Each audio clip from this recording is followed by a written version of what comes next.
to speak about the issue of refugee tolerance and integration in Italy, a country in which I lived for about 3 years. As a novelist, I often find myself beginning any inquiry into a subject with a basic consideration of its terms. In this particular case, those terms were refugee, tolerance, integration.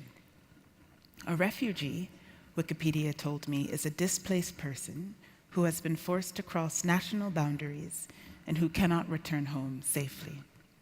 I am satisfied with a simpler definition using just one of those words. The most important in my mind, a refugee is a person. Tolerance, as a word I found, was equally tricky. To tolerate means, quote, to allow the existence, occurrence, or practice of something, to accept or endure someone or something unpleasant or disliked with forbearance. We all agree that tolerance, one of the key themes of this session, is a good thing. But is it also an enjoyable one? And then there was the word integration.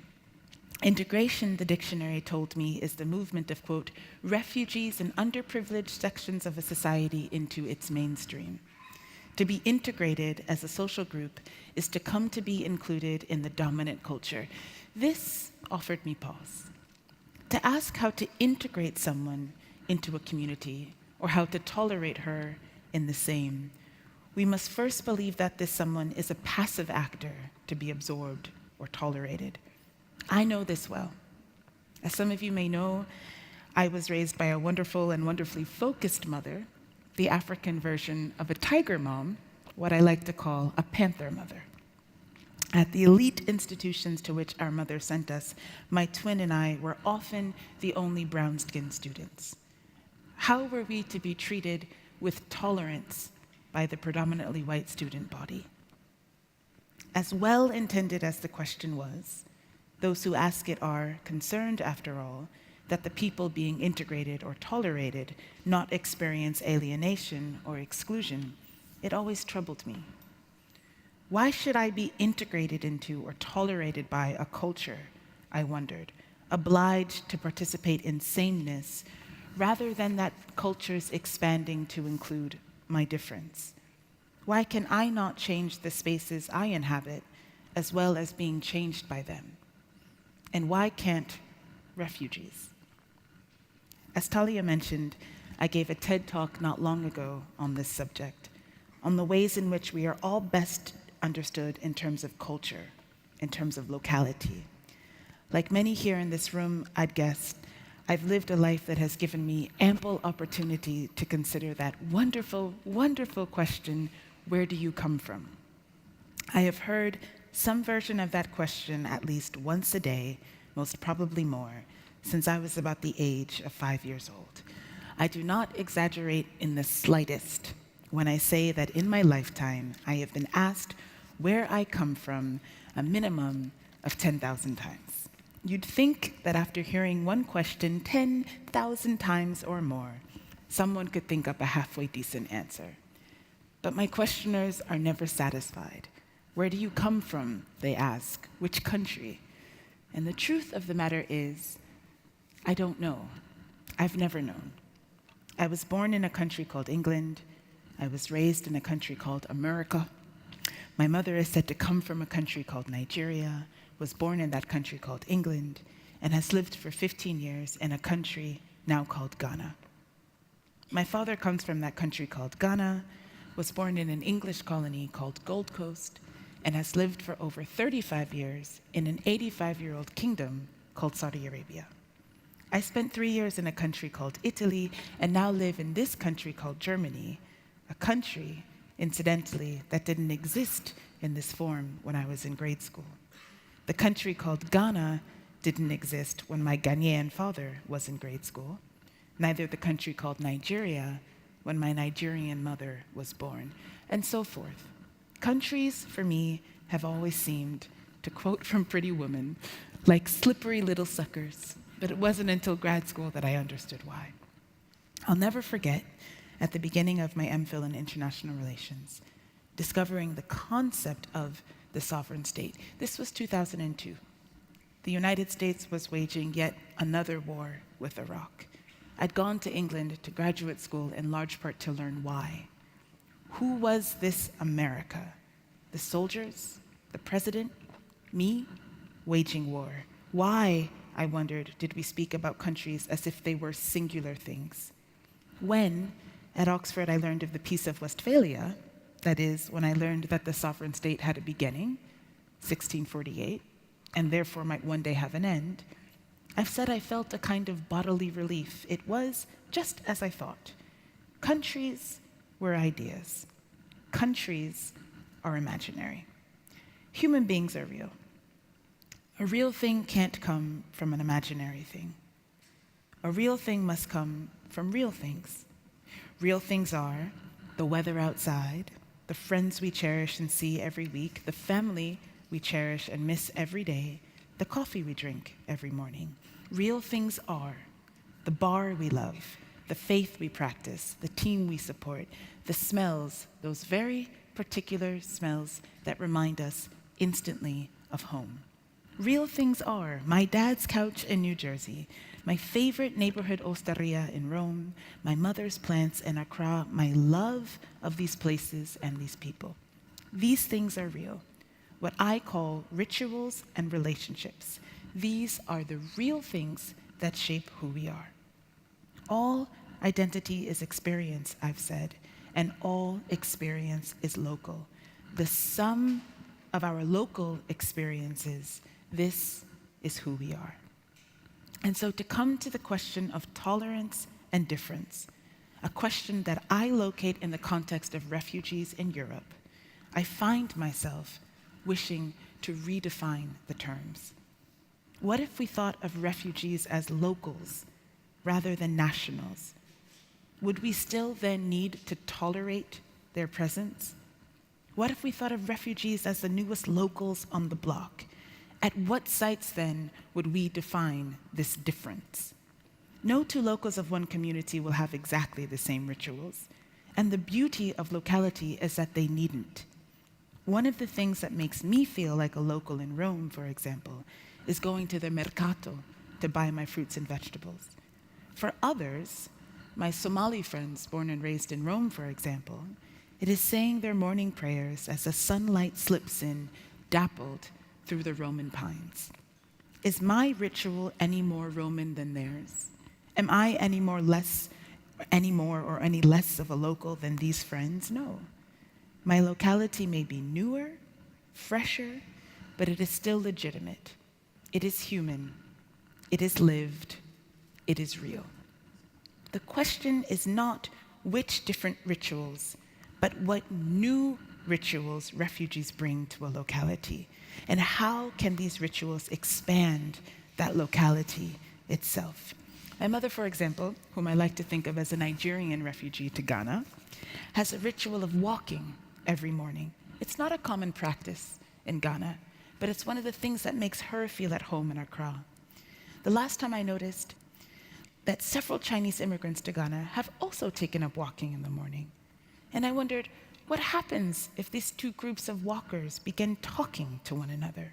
What happens when two people who seemingly have nothing in common use their daily rituals to build a bridge between them, to come to feel like locals of the same place? A refugee, a migrant, a human being must be allowed to practice her daily rituals, and those daily rituals must be allowed to become, not tolerated, but allowed to become a new way of being local. We know this. The history of immigration has taught us that no matter how fraught the notion of nationality, locality will always expand to accommodate the humanity in its midst. I traveled here yesterday from New York, where one of my taxi drivers was Asian American. Of Korean origin, I guessed by his appearance, and I was right. I was delighted to find that this driver spoke with the thickest New York accent, a local of the Bronx through and through. The question for me was not how the son of Korean immigrants had been integrated into or tolerated by the Bronx community in which he grew up, but rather how the definition of a Bronx local had changed, had been expanded by his presence. I've lived for 3 years here in Berlin, where refugees, people, have helped make of the city a marvelous web of richly specific localities. Instead of asking, for example, how the Syrian can come to feel German or to be tolerated in Germany, my question is, what makes any of us a Berliner?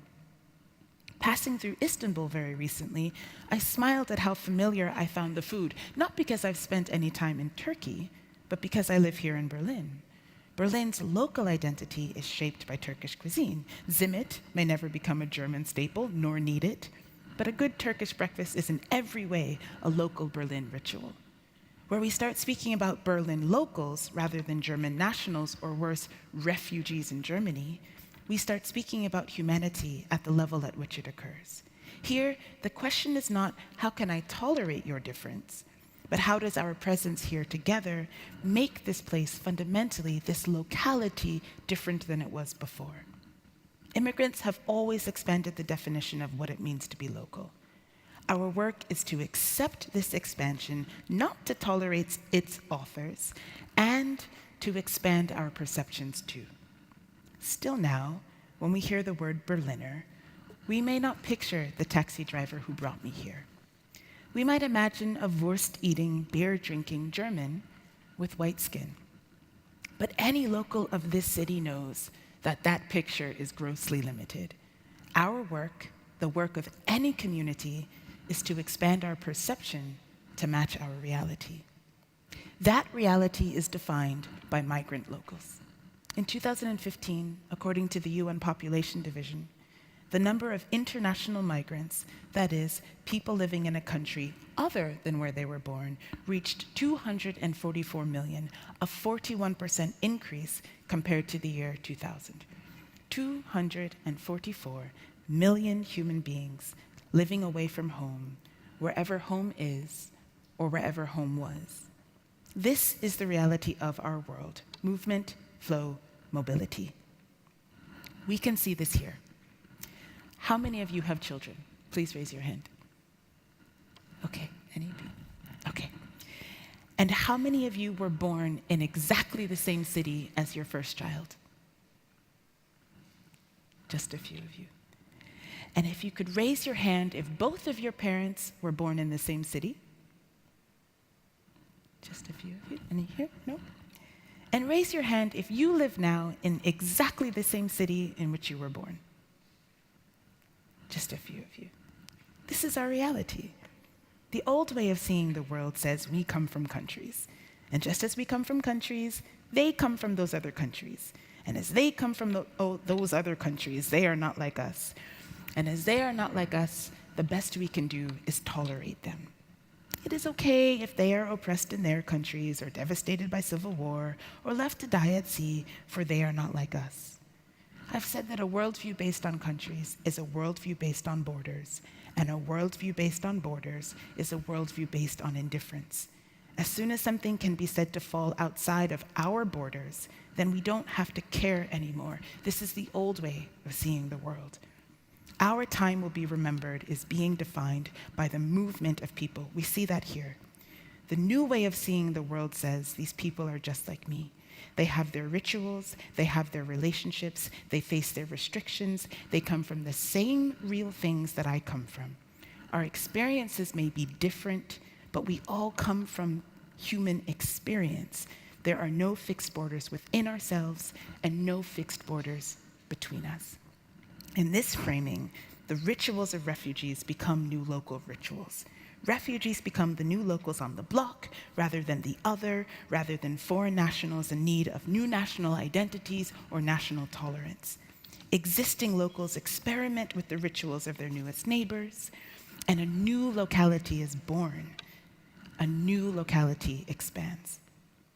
Paulus Vladimiri, born in 1370, is the Polish scholar and rector to whom we attribute the concept of tolerance in the context of Europe. Writing in 1414, so just a little while ago, he argued that pagan and Christian nations could coexist in peace, and criticized the Teutonic Order for its wars of conquest in Prussia, not far from here.